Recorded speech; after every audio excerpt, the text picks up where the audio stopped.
दूसरी जंग अजीम, जो 1939 से 1945 तक जारी रही, एक बड़ी आलमी तनाज़ा थी जिसने आलमी मंजरनामे को बदल कर रख दिया और तारीख पर गहरा असर डाला। इस जंग की जुड़े पहली जंग अजीम के हल न होने वाले तनाज़ात में थीं, ख़ास तौर पर वर्से के मुआहदे की सख्त सज़ाएं जो जर्मनी पर आयद की गई थीं।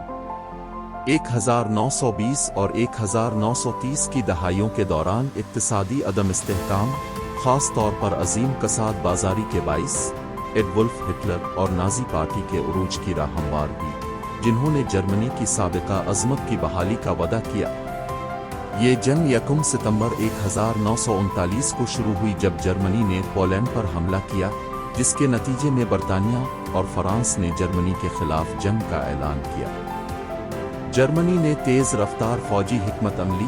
जिसे ब्लिट्ज़क्रेग कहते हैं, का इस्तेमाल करते हुए मगरबी यूरोप के ज़्यादातर इलाकों पर काबिज़ हो गया। अहम मार्कों जैसे बरतानिया की जंग और सोवियत यूनियन पर हमला ने सूरत हाल को तब्दील किया और इत्तेहादी अफवाज ने आहिस्ता आहिस्ता महवर ताकतों के खिलाफ पेशकदमी शुरू की। जंग सिर्फ यूरोप तक महदूद नहीं रही, बल्कि जापान ने भी एशिया में अपने इंपीरियल अज़ाइम की पैरवी की, जिसके नतीजे में पर्ल हार्बर पर हमला हुआ जिसने अमेरिका को जंग में शामिल कर लिया। अहम मोड़ों में स्टालिनग्रेड की जंग शामिल थी, जहां सोवियत अफवाज ने जर्मन पेशकदमी को रोका, और जून 1944 में डी-डे की फतह, जिसने मगरबी यूरोप की आज़ादी की शुरुआत की। मकामी महाज पर मुमालिक ने अपनी मईशतों को मुकम्मल जंग के लिए मुतहर्रिक किया, जहां कारखानों ने फौजी ज़रूरियात के लिए पैदावार शुरू की और शहरियों ने रिजर्वेशन और जंगी बॉन्ड्स के जरिए ताउन किया। ताहम इस तनाज़ा ने इंसानी हुकूक की संगीन खिलाफ वर्जियों को भी जन्म दिया, जिनमें होलोकॉस्ट शामिल था, जहां 6 मिलियन यहूदी और लाखों दीगर अफराद का निज़ामी तौर पर कत्ल किया गया।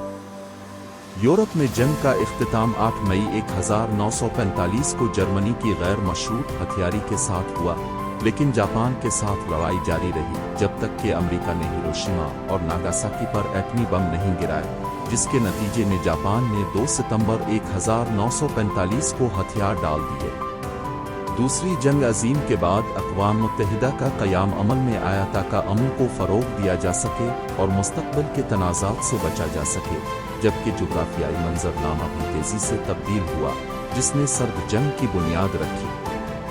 जब हम इस तारीख़ी लम्हे पर गौर करते हैं तो हम लाखों की कुर्बानियों को ख़राज तहसीन पेश करते हैं और ये याद रखते हैं कि जमहूरियत के ख़तरात, इंसानी हुकूक की अहमियत और बैन-अल-अक़वामी ताउन की ज़रूरत को समझना हमारी ज़िम्मेदारी है। बी बर्लिनेट में हमारे साथ शामिल हों और दूसरी जंग अजीम की पेचीदगियों और नताइज का जायज़ा लें और माज़ी से सीख कर एक रोशन मुस्तक़बिल की तरफ कदम बढ़ाएं।